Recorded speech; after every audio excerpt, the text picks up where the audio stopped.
Baiklah, kita mulai. Assalamualaikum warahmatullahi wabarakatuh. Selamat malam untuk Mas Niko. Terima kasih atas waktu yang diberikan Mas Niko karena bersedia untuk kami wawancarai mengenai tugas dari mata kuliah kepemimpinan. Sebelum memulai wawancara, izinkan kami untuk memperkenalkan diri. Saya Ahmad Nabil Dermawan, NPM 106 Prodi Sistem Informasi Angkatan 19. Dan Saya Ali Fajar Bagus Akasa, MPM 105 dari Informasi 19. Baiklah, untuk mengenal satu sama lain, silahkan untuk Mas Niko memperkenalkan diri serta latar belakang Mas Niko mengenai dunia kepemimpinan.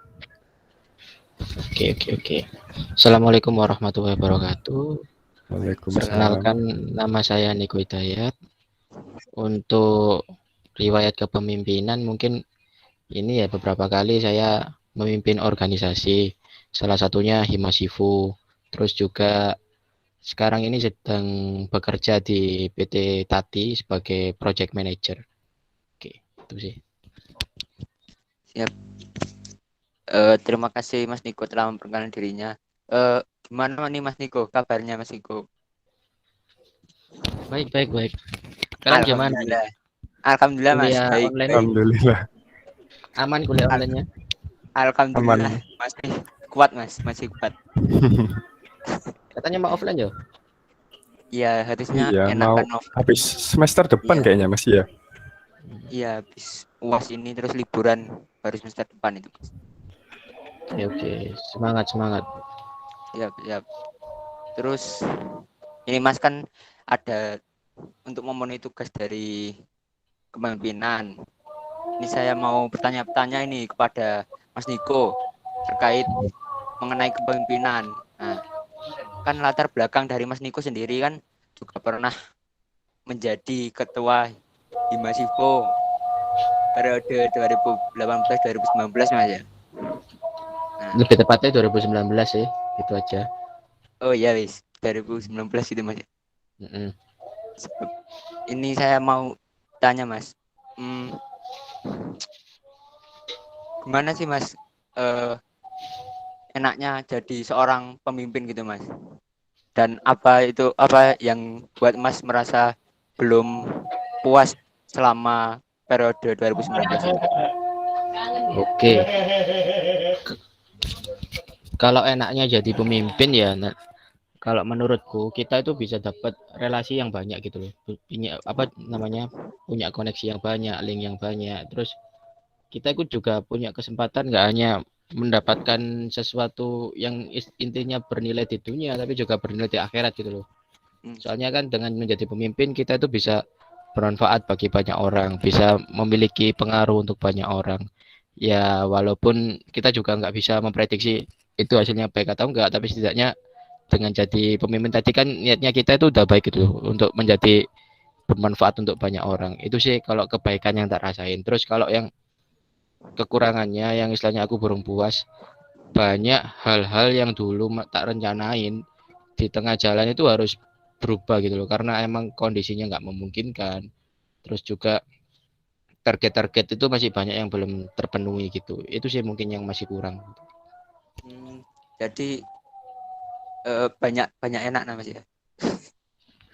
Kalau dibilang banyak enaknya sih 50-50 ya. Soalnya kalau enaknya kan ya tadi teman banyak, terus relasi banyak, bisa bermanfaat. Tapi kalau gak enaknya pasti juga kayak ada waktu yang harus dikorbankan gitu loh. Kayak waktu dengan keluarga, waktu bermain dan lain-lain. Jadi kalau gak enaknya itu sih. Tapi kalau selama aku jadi pemimpin di himpunan itu fine-fine aja sih, enak-enak aja. Bentar Mas, sebelum rekan saya bertanya, saya tak tanya duluan Mas. Boleh. Kan ini masih dalam lingkup mahasiswa Mas ya, zaman menjadi pemimpinnya. Nah itu gimana sih Mas, zaman membagi waktunya antara zaman menjadi seorang pemimpin di organisasi dan menjadi seorang mahasiswa yang harus menjalankan akademik gitu Mas? Oke. Sebenarnya yang perlu diingat lagi sih, sebagai seorang mahasiswa kan tugas utamanya kita itu organisasi itu sebuah sampingan, sebuah pengembangan diri lah kalau menurutku. Jadi tetap kalau seumpama statusnya kita masih mahasiswa, tugas utamanya kita ya belajar, prioritasnya kita ya belajar, tugas dikumpulkan, kuliah dan lain-lain. Terus ini sih kalau bagi waktunya, ya aku dulu tuh ngembangin di Masivo itu punya prinsip itu bangun super team gitu loh, bukan Superman. Jadi kalau bagi waktunya, seumpama pada saat itu aku ada kuliah atau aku nggak bisa hadir gitu, ya aku bakalan mendelegasikan teman-temanku yang istilahnya timku gitu Iya. yang istilahnya sebidang gitu loh.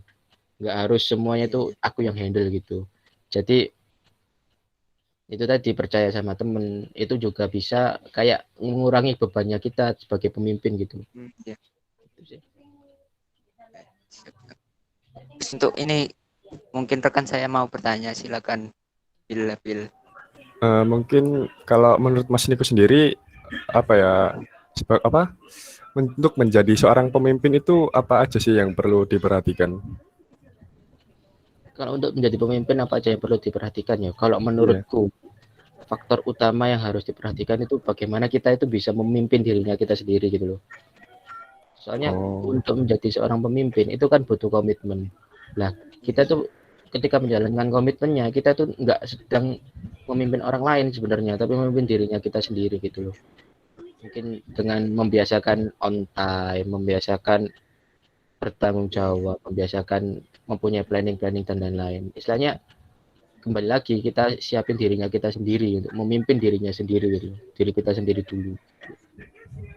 Oh, jadi harus memimpin diri sendiri dahulu terus harus ke orang lain gitu ya, Mas?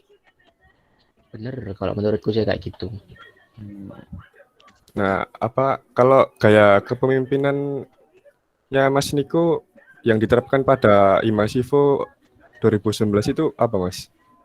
Untuk pas saat menjadi ketua?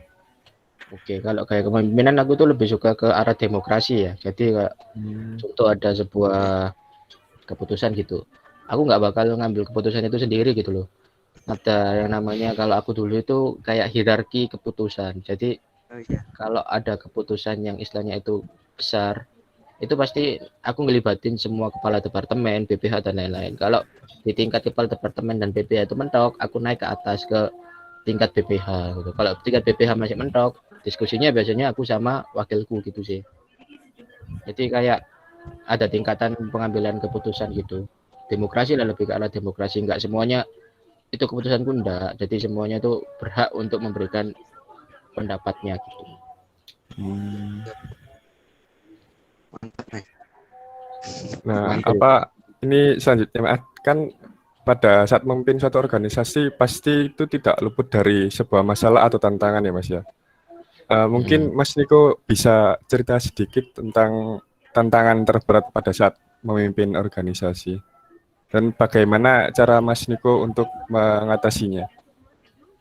Oke, kalau mungkin tantangan terberat itu ini ya, kalau menurutku sih overload acara gitu. Jadi kayak ada di satu momen itu kayak kegiatan itu menumpuk banget gitu. Istilahnya aku juga kadang ya benar yang apa dikatakan Alif tadi, kadang kan kita kuliah juga, terus ada organisasi juga, sulit untuk bagi waktunya gitu loh. Ya, akhirnya walaupun aku pada saat itu tetap bisa bagi waktu, IPK aku ya alhamdulillah masih tetap bagus, tapi efeknya beratnya itu ya waktu dengan keluarga, ketemu keluarga berkurang, terus capek banget, waktu tidur juga kurang, kayak gitu sih jadinya. Itu yang berat sih pas aku jadi pemimpin. Kalau selebihnya ya alhamdulillah nggak ada yang berat, soalnya aku dibantu sama teman-teman yang hebat loh menurutku, timku dibantu sama tim yang hebat, jadi lainnya sih ringan sih. Mantap. Oh, seperti itu.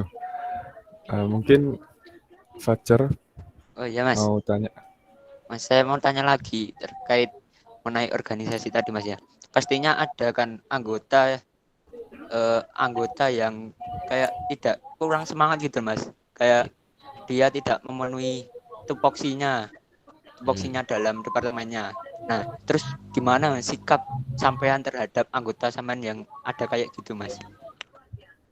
Oke, kalau biasanya sih ya, kalau ada seumpama anggotaku yang kayak kurang termotivasi atau apa gitu, biasanya aku lihat dulu gitu loh, karakternya dia itu kayak gimana. Itu yang pertama. Kadang itu ada orang itu yang kayak kurang motivasi karena dia tuh perlu diajak ngomong untuk lebih atau gimana gitu. Kadang kalau ada yang kayak gitu biasanya tak ajak ngobrol berdua. Istilahnya dia punya problem apa sih di himpunan? Istilahnya apa yang bisa aku bantu gitu. Tapi nggak lepas juga kadang itu ada anak yang kayak dia nggak termotivasi karena dia tuh nggak ada tugas yang diberikan gitu atau tugasnya itu terlalu ringan gitu kadang. Himpunan kan kadang gitu kan pembagian tugasnya kadang yang nggak merata gitu kan. Nah itu biasanya kalau ada anak yang nggak termotivasi karena dia berpikir nggak ngapa-ngapain di himpunan, biasanya tak libatkan ke program yang lain, entah itu kepanitiaan atau apa gitu. Terus kadang juga ada anak yang harus dipecut, maksudnya dipecut, diberikan gertakan dikit Iya, gitu. Bukan berarti jahat ya enggak sih, tapi ya gertakannya itu masih dalam batas wajar gitu loh. iya, iya. Siap-siap. Terus apa ya? Terus kan pastinya anak itu kadang udah termotivasi gitu Mas ya. Terus biasanya mengulangi lagi Mas. Itu kayak gimana Mas? Oke, kalau mengulangi lagi, mungkin kalau aku ya dulu itu toleransiku itu cuma sampai mungkin 3 kali ya. Kalau tetap diulangi lagi ya berarti dia itu kan istilahnya nggak kompeten. Istilahnya nggak kompeten udah nggak sejalan dengan himpunan gitu loh. Ya berarti mau nggak mau, aku nggak mungkin istilahnya mengeluarkan dia dari himpunan. Soalnya menurutku ya wis dia mau ke himpunan ya satu periode itu dia harus tetap di himpunan. Tapi mungkin untuk tugas-tugasnya bakalan tak serahin ke teman-teman lain yang istilahnya available pada saat itu. Iya.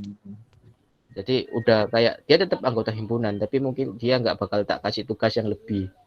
Tugasnya yang sebelumnya tak kasih mungkin bakal tak kasih ke anak yang pada saat itu tersedia gitu. Siap-siap.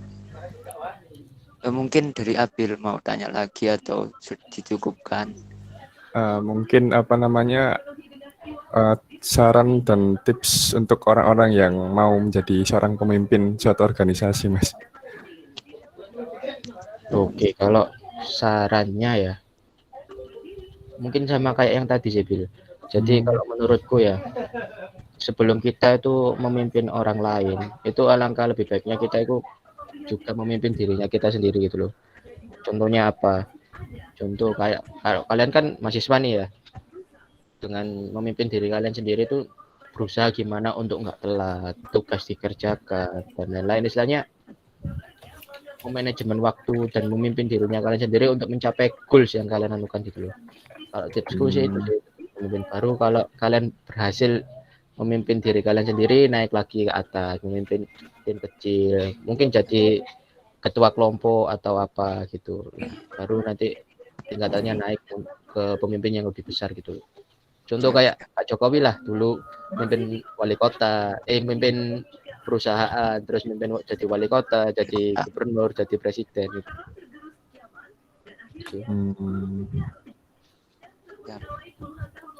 Sudah Abil?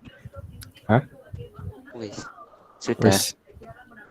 Nah, tak tutup ya. Oh ya.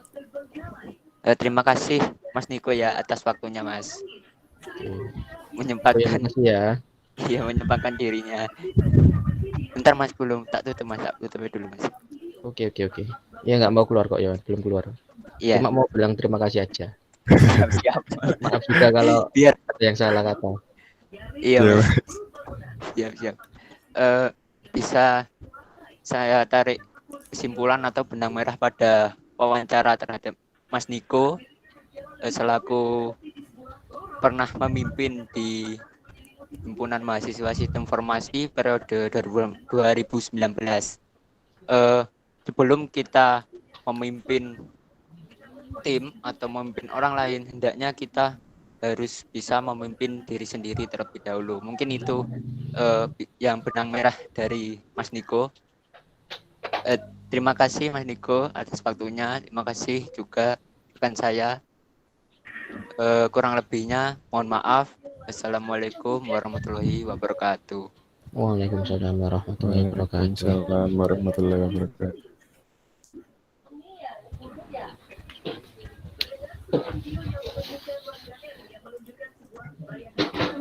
Ini aku boleh ninggalin